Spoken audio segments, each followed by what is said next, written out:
Welcome to The Music Reel. I'm your host, Nicola Burton, and I have the distinct pleasure of speaking with the Shadow Industrial Relations Minister, the Honourable Tony Burke. Tony, thank you for joining this conversation. How are you today? Yeah, doing pretty well. Although I'm not a natural isolator, so as restrictions are gradually being lifted, I'm getting better and better. Good to hear. Well, look, when it comes to the arts and entertainment sector, it's your voice that seems to cut through the noise. So what is it about the industry? What's your background with it? And what is the importance of the music industry to you? Look, I'm not an artist. I'm someone who loves what artists do. So, you know, I travel with a guitar. I still have a piano lesson once a week. But love it. I don't pretend for a minute that for me it's more than a hobby and a love. And when you see somebody who has really mastered a craft and is not just delivering the technical capacity, but just is injecting so much of their soul into it. Oh my goodness! It's something that reaches you. Yeah. And it's where, you know, we always sort of group together arts and entertainment, but neither word does it justice. No. Neither word does it justice. And for me, the thing is, and why I particularly love live performance and always have, is that that sense that you're effectively allowing someone and giving them permission to lead you through a journey of emotion or story or whatever they choose. You're basically handing that bit over, and you know a good writer will take you on that roller coaster as you turn each page. A good actor will take you through a journey as you during the course of a performance. A musician can change your mood at the first bar. Yeah. Or a visual artist at the first glance, and that's something that we're not good in Australia at valuing that sort of connection, but it's something that we in fact rely on and live with every day, and if it's not there, we miss it terribly. That's right. During this crisis, I guess we've been forced to confront that you can't take this for granted, because while for most of us it's a moment of reaching for something more, to have that always available, we need people where it's their job. Exactly. And one thing where I think I've historically failed a bit is I've been really focused on talking about how our artists tell our stories and how our musicians provide the soundtrack to life in Australia. Yeah. And we probably haven't spent enough time reminding people that we're also talking about workers. We're talking about people who need to pay the bills, otherwise they can't keep producing what we need from them, what we need them to be producing. And I think we've really had to confront that in the most awful way these last few months. And what do you think? What's your take on the current state of the whole events and music industry? I mean, what are you hearing in terms of real-time data, financial losses due to the lockdown impact? And more importantly, what do you believe is a possible recovery roadmap for the very, the hundreds of thousands of men and women who are just ordinary everyday people with small businesses, families, mortgages? Their livelihoods have been impacted by this. So what's your current take on that? Well, the first thing we've got to remember with all of this is this isn't like any other downturn. Normally, if there's an economic downturn in Australia or all the way around the world, the first businesses to hit the fence are businesses that already structurally weren't as strong. That's right. What's happening at the moment is businesses that were completely strong, completely viable, completely commercial, are hitting the wall, not because there was anything wrong with the business, but because there's new public health rules that won't last, but that are there at the moment for a good reason. And that means I think we've got to handle things differently to how we would in any other downturn, because the job isn't to sort of weed out the non-commercial operators and then start afresh.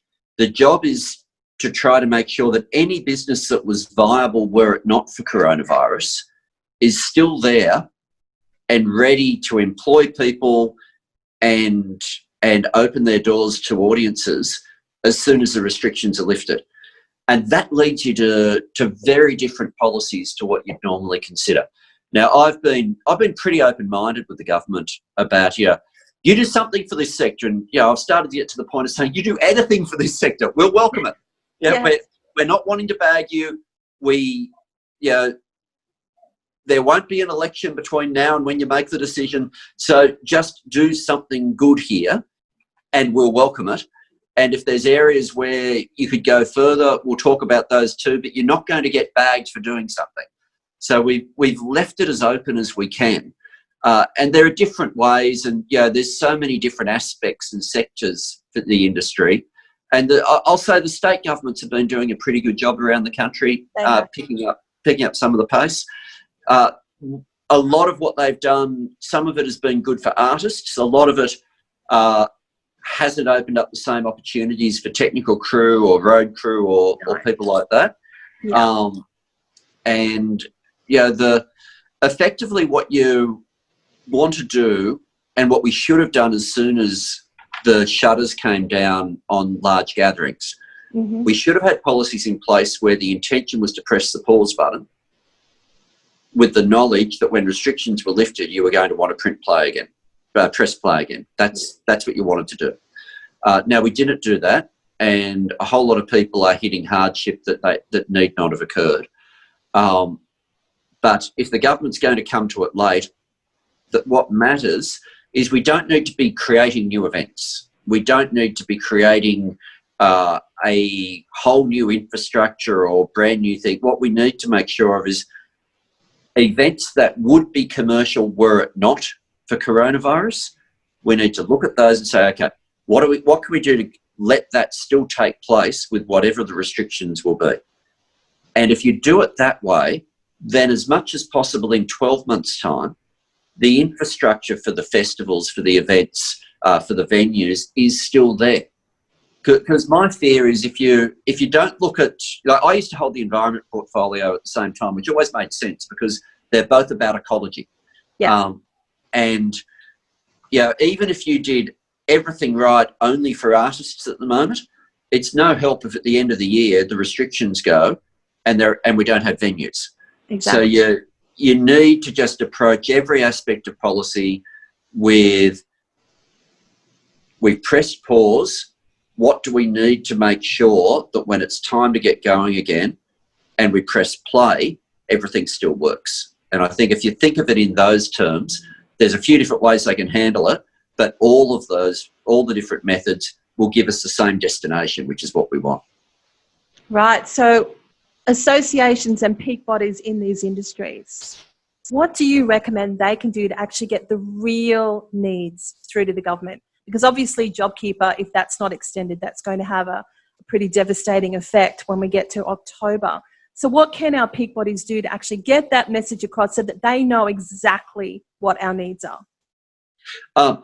Back each other in. It's really important at the moment for peak bodies that we don't have, and we haven't. But it's really important. Sometimes sectors turn in against each other. We mustn't let that happen. And the unity that's been there so far, because you've got some organisations that are effective employee organisations, some that are effective employer organisations. You've got different bodies out there. Keep the unity. The unity is critically important. And every possibility there is to make noise right now. We're at the point right now when the government is saying they're going to do something. Now, we've went for months where they said they were going to do nothing. So to get to, even though they haven't done much, to say where they say they're going to announce something, now is the time to make as much noise as possible. We couldn't have had a better time for the parliamentary webpage to have an official petition going for the sector. Yes. And that's edging up towards 35,000 now. It's the biggest one on the page at the moment, I think. So everything we can do that promotes extra volume, pretend it's the main stage, I guess, at a festival. Exactly.